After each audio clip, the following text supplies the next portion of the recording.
If you remember, jumping back to way earlier in the year, we talked about the structure of the Gospel of Matthew, and we sort of shared how Matthew groups his teaching around 5 broad areas or discourses. And if you didn't pick up the theme of the Bible reading, we're in the 5th discourse now, which is all about end times and eschatology, the judgment at end times. And as many commentators that I've read this week has talked about, these concepts behind them are complicated and challenging. So I wanted to try and approach today in 2 different ways. Firstly, I'd like to just share a little bit about how do we understand judgment, the judgment of God and end times. And then we'll come back to the other 3 parables that we've just heard at the end. While this topic of judgment and end times can be something that causes us anxiety or worry, I hope that by the end we might feel also some assurance and hope. Does that sound like a decent way of attacking this? All right, let's jump in with a simple yes or no question. Will God judge us? Will God judge us? What do you think? There are loads of Bible verses that tell us not to judge one another, and as much as we would like to say that, hold on to the idea that God is a loving and gracious and forgiving God who will just say, don't worry about it, there's no judgment here, it's all okay. There are too many verses in the Bible that talk about the fact that God judges us, So the answer is yes. There's too many verses in the Bible, that imply that God will, or already does, judge us. So a slightly more trickier is then when. Have you already noticed that I'm struggling a little bit with the idea of, is this judgment in the future at some end time, or is the judgment happening right now? Acts chapter 17 verse 31 tells us that God has set a day when God will judge the world with justice. But is that day in the future, i.e. at the end times, or is that day already happening, like now? Well, it doesn't really matter, does it? If God is judging us, it doesn't really matter if it's going to be in the future or now. Both sort of work. The real question that we want to struggle with is how, isn't it? How will God judge us? Because if we are going to be judged, what are the criteria that God is going to use of whether we pass judgment? Because we want to be able to pass judgment, don't we? So the question becomes how? How does God judge us? Well, what's the answer that we've been told since Sunday school? We are saved by grace, that we are judged on our relationship with Jesus, our connection with Jesus. Ephesians 2 says, for it's grace that you've been saved through faith and not by yourselves. It's a gift of God, not by works, so no one can boast. In John chapter 3, we are told, if you believe in Jesus, you will have eternal life. It's our faith, our belief that we're going to be judged on. Or in Romans chapter 10 verse 9 it says this, if you declare with your mouth Jesus is Lord and that believe in your heart that he was raised from the dead, then you will be saved. So we're saved by our faith in Jesus. You okay with that? Or are we judged on our actions? In the last book of the Bible, Revelation, there's a vision of what the end times look like. And in Revelation chapter 20 verse 12 we read, and I saw the dead, great and small, standing before the throne, and the dead were judged according to what they have done. Are judged according to what they have done. Or Paul in 2 Corinthians chapter 5 verse 10, for we all must appear before the judgment seat of Christ, so that each one of us may receive what is due for the things done while in the body, whether good or bad. How can the Bible do this to us? Give us 2 different ideas of how we're going to be judged. the three parables today that we had from Matthew 25 wasn't terribly helpful because they gave us different ideas of how we're going to be judged, didn't they? In the parable of the bridesmaids, we're judged on whether or not we were ready when Christ returned, whether we're right there at the moment. It doesn't matter what the reason. If you've drifted away for some reason and are not there in the moment that Christ returns, bad luck. That's what you're judged on. What about the line the bridegroom used in verse 12 when opening the door, when they didn't open the door for the late covers, and they said, "Truly I tell you, I do not know you." Jesus also used that same line in Matthew 7, 22, 23, and he said, "Many will say to me on that day, Lord, did we not prophesy in your name, drive out demons, perform miracles?" And Jesus says, I'll tell them, I never knew you. So are you judged on whether or not Jesus knows us or not? Well, what about the parable of the talents? It sort of implies that we're judged on how well we do with the investment that God invests in our life. That in some point that God will come to settle the accounts, and we have to show that we've produced a return in that investment.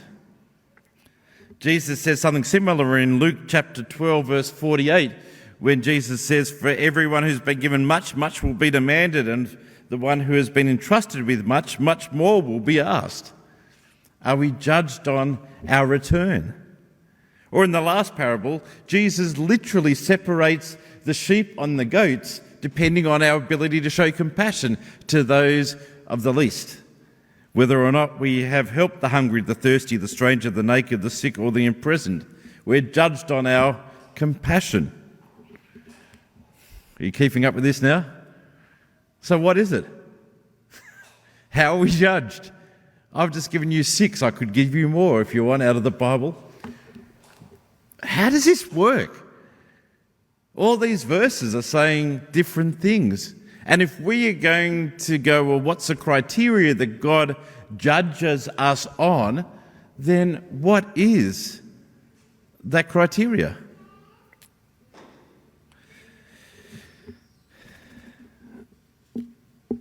One theological idea that I found helpful to sort through the judgment of God is the concept of 2 judgments. Has anyone heard this before? And we're all throwing you stuff that's brand new. Okay. This is just a theory, but let me share you what this theory of the 2 judgments are.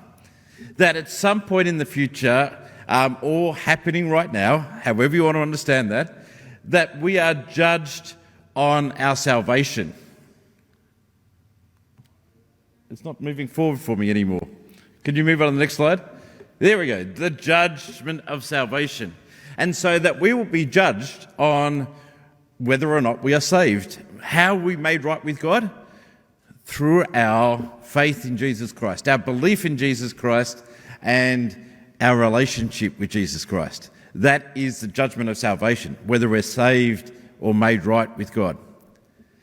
But then after that judgment, there's this theory that there will be a second judgment where we will still get to stand before the throne of God, and that we will be judged upon our actions, what we have done. Well, judge might be too harsh of a word. There will be an acknowledgement of what we have done or what we have not done. And so we will be acknowledged that, Jesus has noticed. Our actions do matter in these things. And in the end, the Bible talks about in this theory of the second judgment, that's where the rewards come. We might be rewarded with crowns or whatever. I'm not quite sure about the rewards. I'd be just happy if God says, "Well done, good and faithful servant." That would be enough of a reward for me. Can you see the idea? Now, this isn't just something that's plucked out of nowhere. A passage of the Bible that helps with this theory is from 1 Corinthians chapter 3, verses 10 to 15. In this passage, Paul is describing how we are building a spiritual house. But Paul writes, "Each one of us should build with care, for no one can lay a foundation other than the one already laid, which is Jesus Christ." And so what Paul is saying is that we are saved by our faith in Jesus Christ, our relationship with Jesus Christ. That's what we're saved by. And that's the foundation that we build our life upon. But Paul goes on, but if anyone builds on this foundation using gold, silver, costly stones, wood, hay, or straw, their work will be shown for what it is, because the day will bring it to light, and it will be revealed with fire, and the fire will test the quality of each person's work. You could understand this as that is the things that we do in response to the salvation that we have been given by God. That we build our life in the way we show compassion to other people, or the way that we serve the ministry of God, or the way that we do things in our life that reflect the character of God. Paul goes on to say, and if what has been built survives, the builder will receive a reward, and if it is burnt up, the builder will suffer loss, but yet will be saved, only as one escaping through the flames. Are you still keeping up with this idea? I don't know, this is a theory. This is not a nailed down piece of theology. It's a theory. But I think there's some helpfulness in this idea of the two judgments when we are trying to wrestle with some of the Bible passages we had today. You see, the two judgments idea, if we are saved by faith, that through Jesus' death and resurrection we have been made right with God, then we can actually have the assurance that, we don't have to worry about whether or not, we are saved, that we're right with God. That judgment is already taken care of. There is no condemnation for those in Christ. We don't have to worry. We can take that anxiousness away. We can have the assurance that that's okay. And if we embrace the idea of the second one, that there will be some acknowledgement of actions, then it begins to make sense a little bit more of the passage that we've had today. So, for example, if we take the parable of the talents, the idea of that we have to give a return somehow for the things that God has invested in our lives, it goes against the whole idea that we're saved by faith. It sort of implies that we're saved by works. But if you take the idea, what they're referring to is the second judgment idea. So if we are saved by faith already, then the idea of the talents is going, how have you responded to the grace that God has shown you? How have you responded to this gift of salvation that you have been blessed with? And that's where God says, let's see what you've done. Let's settle the account, so to speak. Have you used all the love and the grace and forgiveness and blessing that you've been given to bless others? Or have you buried it in the ground and not done anything with it? Can you see the slight difference? I'm not saying that's the only way to understand the parable. These parables have got numerous ways to understand it. If you're wondering about it, Google is your friend. But you could do the same concept with the parable of the sheep and the goats. We read in verse 31 that when the Son of Man comes in his glory and all the angels with him, he will sit on his glorious throne and will separate one people from another. If we understand maybe that the people that he's separating is not the believers and the non-believers, it's actually, they've already got all the believers standing in front of the throne. We've already passed the first judgment, but now Jesus is going, all right, let's see how you've responded to this. And I'm going to separate the sheep from the goats, the one who showed compassion to those who are least and the ones who didn't. And I will affirm and reward the ones who did. Can you see how that might work? It doesn't answer some of the problems with verses 41 and 46 about the eternal fire and punishment, but hey, it's not the perfect theory, okay? It doesn't perfectly answer every question. But what it does, it changes the parable from something that makes us fearful from not doing enough to suddenly being a parable that encourages us to do more. And I think that's a helpful framing of the parable. But let's finish with the parable of the bridesmaids, because for me, this is the hardest of the three parables in that Bible reading. Because even with this different perspective, it's still difficult to hold together what the purpose of this parable is. One of my favourite commentators expressed during the week, they said, I do not like this parable at all because I believe in a God who invites all, welcomes all, and includes all, and this parable just smacks of exclusion. And she's right. You read this parable and go, oh, how do we handle what's happening here? You see, the issue in the parable is not that the bridesmaids didn't respond to the invitation. All 10 bridesmaids were waiting for the bridegroom to return. They had all responded to the invitation to be there. The problem was that the bridegroom took too long to return, and 5 of them had to run off and get more oil. In the case of bad timing, they missed out because they weren't there when the return happened, and because of that they were excluded. We'll wrestle with this more on our last Lenten Bible study on the 29th if you want to come and dig deeper into what all this means. But once again, if you want to find out different perspectives, Google is your friend here. Just Google and see what different people are saying about how they wrestled with that difficulty. But to finish with, I just wanted to share one perspective that I heard during the week from Nadia Bolz-Weber, a preacher and theologian from the States. I don't know if you've read any of her work. She's quite an interesting writer and has got a lot of interesting stuff to say. She looked at this parable and went, there's some logical problems with this parable. She says it's the middle of the night, the bridegroom is late, and the delay means they don't have enough oil. But why did 5 of them not share the oil with the other 5?